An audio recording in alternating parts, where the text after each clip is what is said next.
ए बाबू, यो सर्वे वाला क्वेश्चन बा। क्वेश्चन समझ में आया? वैसे क्वेश्चन हुआ तो समझ में आ गया, लेकिन बनाएंगे कैसे यही समझ में नहीं आता है। क्वेश्चन क्या कह रहा है देखो, बोलता है determine the horizontal force P to be applied to a block of weight 1500 newton. मतलब समझ रहे हो, एगो 1500 न्यूटन उस पर क्या है, वेट लग रहा है। एगो कोई बॉडी है, मान लो रितेश सर का बॉडी है, ठीक है, उसका वेट कितना है 1500 न्यूटन। बात समझो। अब to hold it in position, अच्छा एगो ससरुआ है जी, जैसे बचपन में चिल्ड्रन पार्क में लगा रहता था ससरुआ, बैठते तो सुर नीचे। बात बुझे कि नहीं? अब क्या किए हो, मान लो हम चले गए ससरुआ में ससरने के लिए, ठीक है। कहने का मतलब ये है कि अब तुमको जो है मयंक गए हमको पकड़ने के लिए कि सर बीच में पकड़ लेंगे आपको, ठीक है ना। तो भाई साहब बीच में पकड़ने के लिए उसको हॉरिजॉन्टल कितना फोर्स लगाना पड़ेगा कि हमारा भारी भरकम शरीर जो है सर के नहीं वहीं रुक जाए, इक्विलिब्रियम में आ जाए। इक्विलिब्रियम में आएगा तभी ना आएगा। तो ये क्वेश्चन किसका है, इक्विलिब्रियम का क्वेश्चन है। बात बुझे? आ जाओ, पहले डायग्राम तो बनाओ, पहले डायग्राम को फिल करो। क्या डायग्राम को पहले फिल करते हैं। डायग्राम क्या है बाबू, है देखो डायग्राम, यही ना डायग्राम बनेगा। ससरुआ, ससरुआ बन गया है, नहीं बना ससरुआ?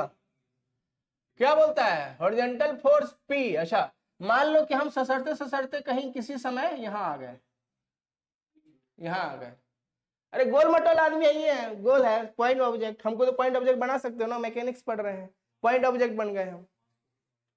हाँ चलो बाबू आ जाओ, उसका वेट दिखाओ तो जरा, हमारा वेट किधर लगेगा, नीचे लगेगा।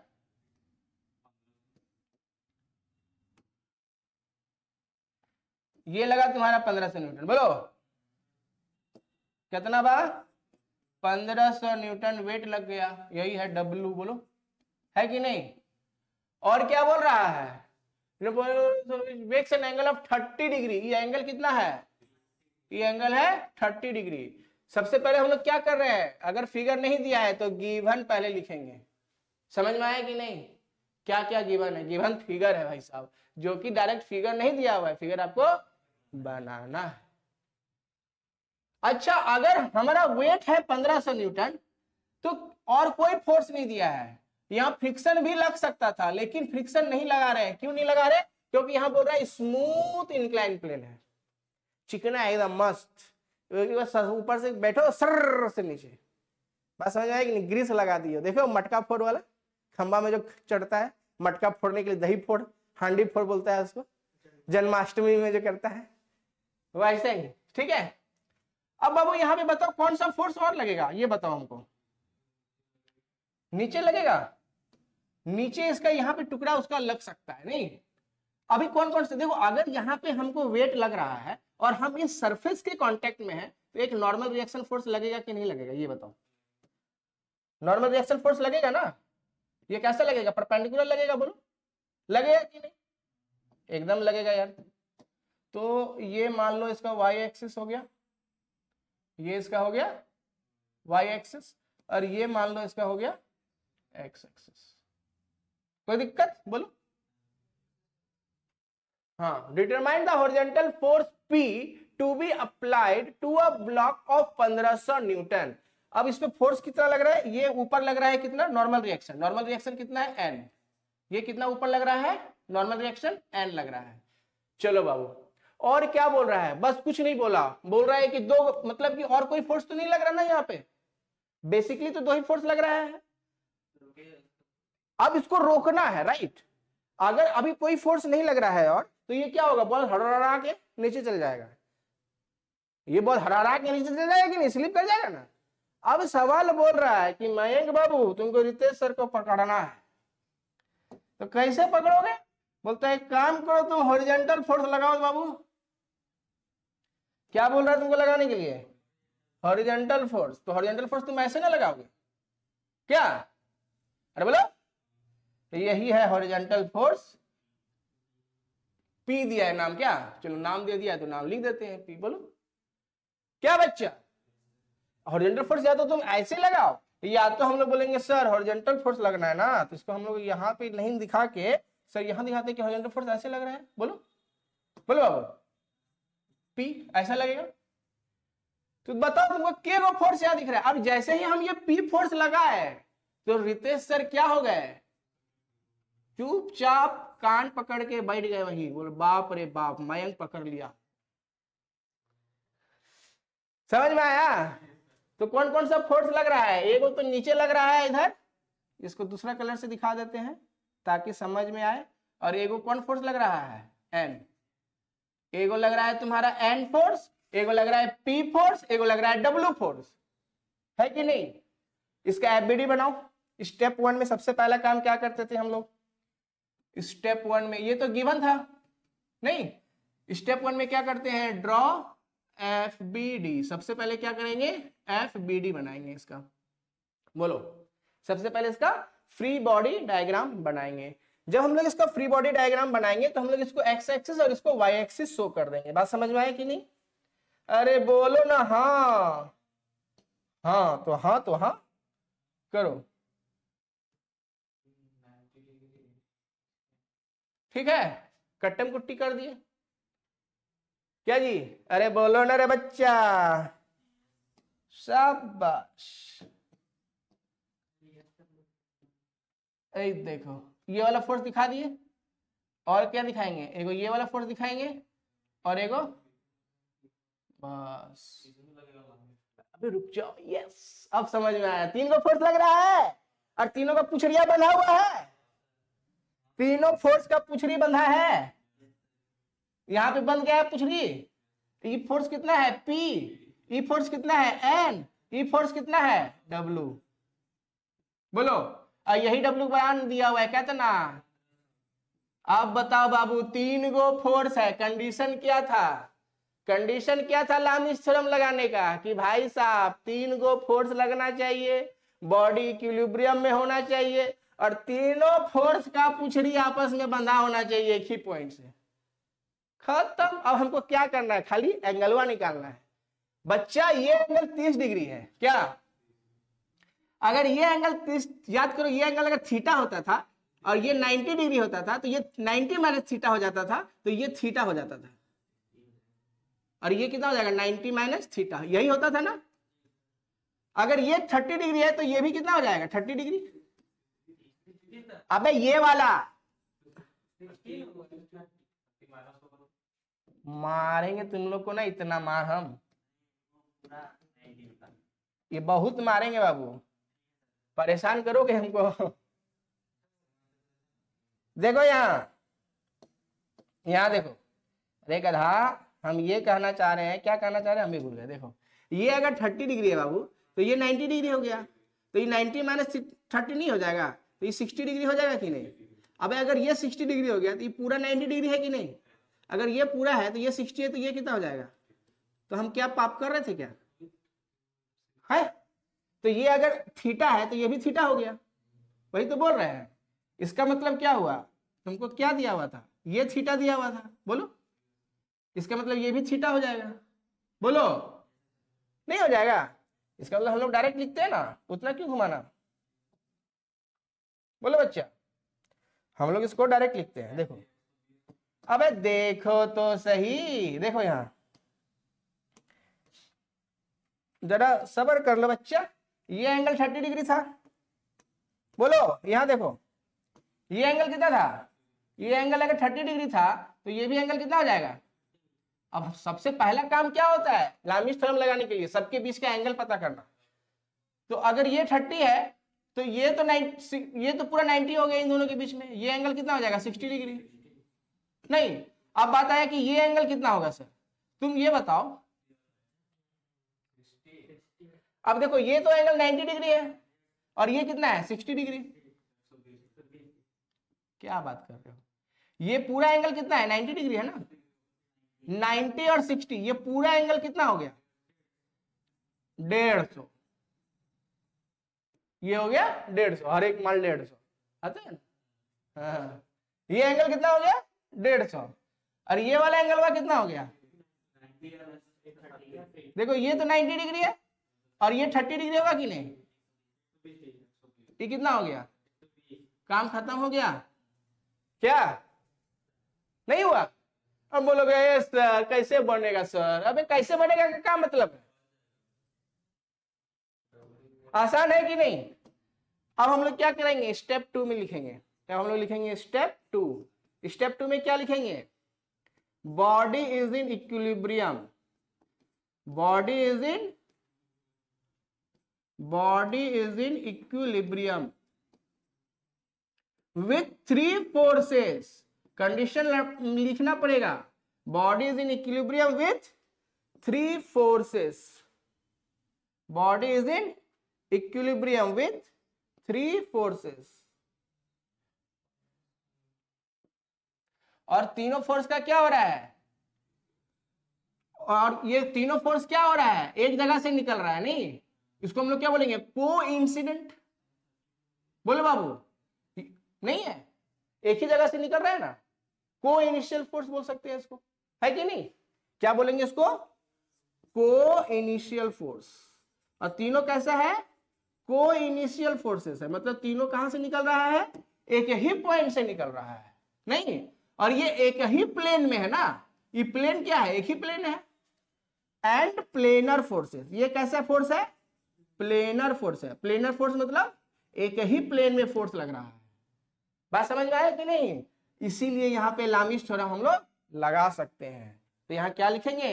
Hence Lami's theorem can be applied. बोलो, अरे बोलो हाँ, बोलो हाँ, लामिस थ्योरम कैन बी अप्लाइड। बोलो, hence Lami's theorem can be applied. ए बच्चा, लामिस थ्योरम क्या बोलता था? कि F1 sine alpha plus F2 sign, हाँ काय कर रहे हो जी, F3 साइन गामा। ये प्लस होता था कि नहीं? प्लस होता था ना, तो बोल का ही नहीं रहे हो?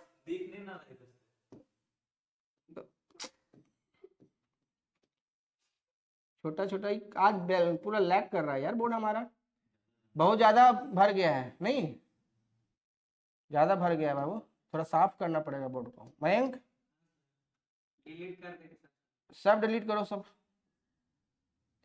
Hence Lami's theorem, hence Lami's theorem can be applied. F1 sine alpha is equals to, देखो यहाँ F2 sine beta is equals to F3 sine gamma. होगा कि नहीं? ये सारा कांस्टेंट होगा, किसी के बराबर होगा। बोलो, ये किसी के बराबर होगा, इज इक्वल्स टू सम के, इज इक्वल्स टू सम के साइन गामा। बोलो, कोई दिक्कत है? F1 sine alpha is equals to F2 sine beta is equals to F3 sine gamma is equals to some constant, नहीं? अब F1 किसी को मान लो, मान लेते हैं कि ये हमारा F1 है और ये हमारा F2 है और ये हमारा F3 है, तो इसको लगाओ। अगला पेज में जाए? अरे क्या बोलती पब्लिक, अगला पेज में जाए? अगला पेज में जाते हैं। F1 का वैल्यू कितना हो गया? ये हम लोग का अभी स्टेप 2 में ही कैलकुलेशन चलेगा। F1 का वैल्यू कितना हो गया? अच्छा, n तो हम लोग निकाले नहीं है, देखो अभी n का वैल्यू निकाले हैं क्या? नहीं निकाले है ना, निकल जाएगा ना। देखो कैसे निकलेगा, ये y एक्सिस में इक्विलिब्रियम में है कि नहीं? तो हम लोग सबसे पहले यहाँ पे n का वैल्यू निकालेंगे। अब स्टेप 2 में यहीं पे छोड़ देंगे इसको और आ जाएंगे स्टेप 3 में। समझ में आया बात? हम लोग किस में आ जाएंगे? स्टेप 3 में। स्टेप 3 में क्या काम करना है, आ जाओ देखो। हम लोग आ जाएंगे स्टेप 3 में। स्टेप 3 में हम लोग को क्या काम करना है? हम लोग बोलेंगे कि सर यहाँ पे हम लोग नॉर्मल रिएक्शन तो फाइंड किए ही नहीं, और जब तक नॉर्मल रिएक्शन फाइंड नहीं होगा हम लोग आगे कैलकुलेशन कैसे कर पाएंगे? बात समझ में आ रहा है? तो हम लोग बोलेंगे ठीक है, ऐसा बात है तो पहले नॉर्मल रिएक्शन निकालते हैं। नॉर्मल रिएक्शन किधर लग रहा था? इधर नहीं। और वेट किधर लग रहा था? वेट तुम्हारा लग रहा था नीचे, यही था ना, वेट इधर ही तो लग रहा था। और ये एंगल कितना था? 30 डिग्री। बोलो बाबू, तो तुम एक बात बताओ हमको, हम लोग इसको तोड़ के लिख सकते हैं? क्या लिख सकते हैं? हम लोग इसको तोड़ के लिखते हैं, W को तोड़ते हैं, W को तोड़ेंगे तो इधर कितना फोर्स लगेगा? W cos 30 डिग्री लगेगा कि नहीं? और इधर कितना लगेगा? W sin 30 डिग्री, बोलो लगेगा कि नहीं? अब देखो ये y एक्सिस है ना, तो summation of all the forces along y axis 0 होना चाहिए कि नहीं? बोलो बाबू, 0 होना चाहिए। तो y एक्सिस में कौन कौन सा फोर्स लग रहा है? एक लग रहा है नॉर्मल रिएक्शन फोर्स ऊपर की साइड पॉजिटिव y एक्सिस, और माइनस नेगेटिव y एक्सिस की तरफ कौन लग रहा है? W cos 30 डिग्री, और बराबर कितना हो जाएगा? 0। अब देखो नॉर्मल रिएक्शन हमको निकालना है, तो n बराबर कितना हो जाएगा? W cos 30 होगा कि नहीं? और W का वैल्यू कितना दिया हुआ है? W का वैल्यू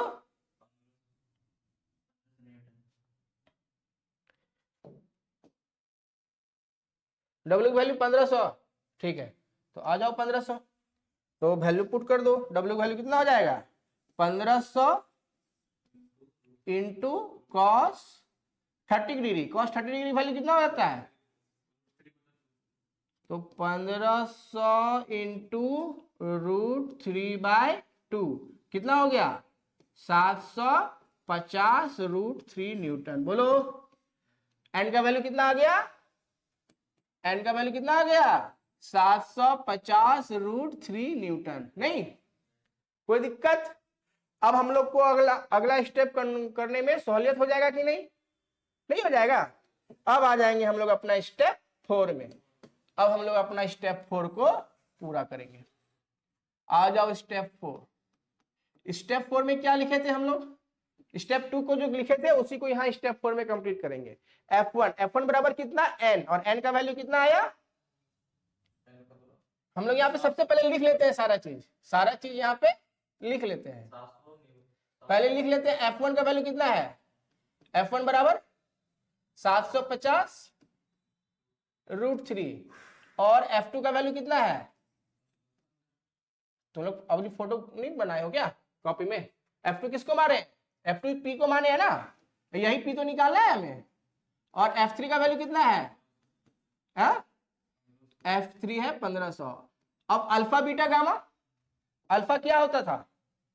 ये देखो, ध्यान से देखो जरा, अगर F1 ये है तो F1 का उल्टा जो है, नहीं F1 को छोड़ के जो दो वो फोर्स बचा F2 और F3, इन दोनों के बीच का एंगल कितना है? तो ये हो जाएगा तुम्हारा अल्फा, नहीं, और बीटा कितना हो जाएगा? ये बोलो F2 को छोड़ के, F2 के साथ है ना, F2 के साथ बीटा है ना, तो F2 को छोड़ दिए तो बाकी जो दो फोर्स बचा इन दोनों के बीच का एंगल कितना है? 150। अब जब हम लोग F3 पकड़ लिए तो F3 को छोड़ दो, F3 के साथ गामा लिखा हुआ है ना, तो F3 के साथ F3 को छोड़ दो और बाकी दो फोर्स देखो, उसके बीच का एंगल कितना है? 120। बोलो, तो अल्फा हो गया 90 डिग्री, नहीं 90, 150 और 120, तो यहां लिख दो अल्फा का वैल्यू कितना हो गया? 90 डिग्री, और बीटा का वैल्यू कितना हो गया? 150 था ना, और गामा का वैल्यू कितना हो गया? बस ये कर डाला तो लाइफ झिंगा डाला। करो अब वैल्यू बिठा दो, क्या हो जाएगा? As per लामिस theorem, as per लामिस theorem. तो लामिस थ्योरम जी क्या कहा के गए? F1 बटे sine alpha is equals to F2 बटे sine beta is equals to F3 बटे साइन गामा। बोलो है कि नहीं? यहां से सॉल्व करो, F1 का वैल्यू बैठाओ 750 √3 divided upon sine 90 degree is equals to F2 का मान P बराबर बीटा, साइन बीटा मतलब साइन 150 ना, अरे बोलो ना हाँ, और F3 मतलब 1500 divided upon sign gamma, gamma मतलब 120 डिग्री। बस बोलो, अब तुम किसी भी दो को बराबर कर दो, P का वैल्यू आ जाएगा, नहीं आ जाएगा? तो लेट से हम लोग इन दोनों को बराबर कर दिए, अगर हम लोग इन दोनों को बराबर कर दिए तो यहां से क्या लिखेंगे, 750√3 750√3 डिवाइडेड बाय साइन 90 का मान 1 divided by P upon sine 150। Sine 150 का मान तुम लोग कैलकुलेटर से भी निकाल सकते हो, निकालो जल्दी। और साइन 150 ऐसे मुंह जबानी भी निकाल सकते हो। साइन 90 प्लस 60 सेकेंड एंगल पे चल, सेकेंड क्वाड्रेंट में चल जाएगा तो क्या हो जाएगा cos 60, और cos 60 का मान अबे 1/2, साइन 150 का मान 0.5 है कि नहीं? क्या कर रहे हो यार बेवकूफ। चला मान 180 से माइनस करेंगे तो नहीं? हाँ साइन 30 का मान तो वही होता है, 1/2 ही तो होता है, नहीं होता? तो 0.5 आया कि नहीं? अरे बोलो, अब यहाँ P का मान बताओ कितना हो जाएगा, यहां से P का मान बता दो ना, क्रॉस मल्टीप्लाई कर दो ना, अरे बोलो। 750 इंटू √3 इंटू 0.5, अरे बोलो, अरे बोलो ना कितना होगा। 750 इंटू 0.5 कितना हो जाएगा, 375। अरे पूरा करो, कितना आएगा 375√3 न्यूटन। ये तुम्हारा हो गया हेंस द रिजल्टेंट, हेंस। उसके बाद लास्ट में तुम क्या लिखोगे, लास्ट में लिखोगे कि hence the horizontal force to be applied is कितना, 375√3 न्यूटन। बोलो hence the horizontal force, hence the horizontal force to be applied, hence the horizontal force to be applied for equilibrium। उसको इक्विलिब्रियम में लाने के लिए जो हम लोग को लगाना पड़ेगा हॉरिजॉन्टल फोर्स, वो किसके बराबर हो जाएगा, 375√3 न्यूटन के बराबर। बोलो कोई दिक्कत? छाप डालो भाई साहब जो लोग ऑनलाइन है। हाँ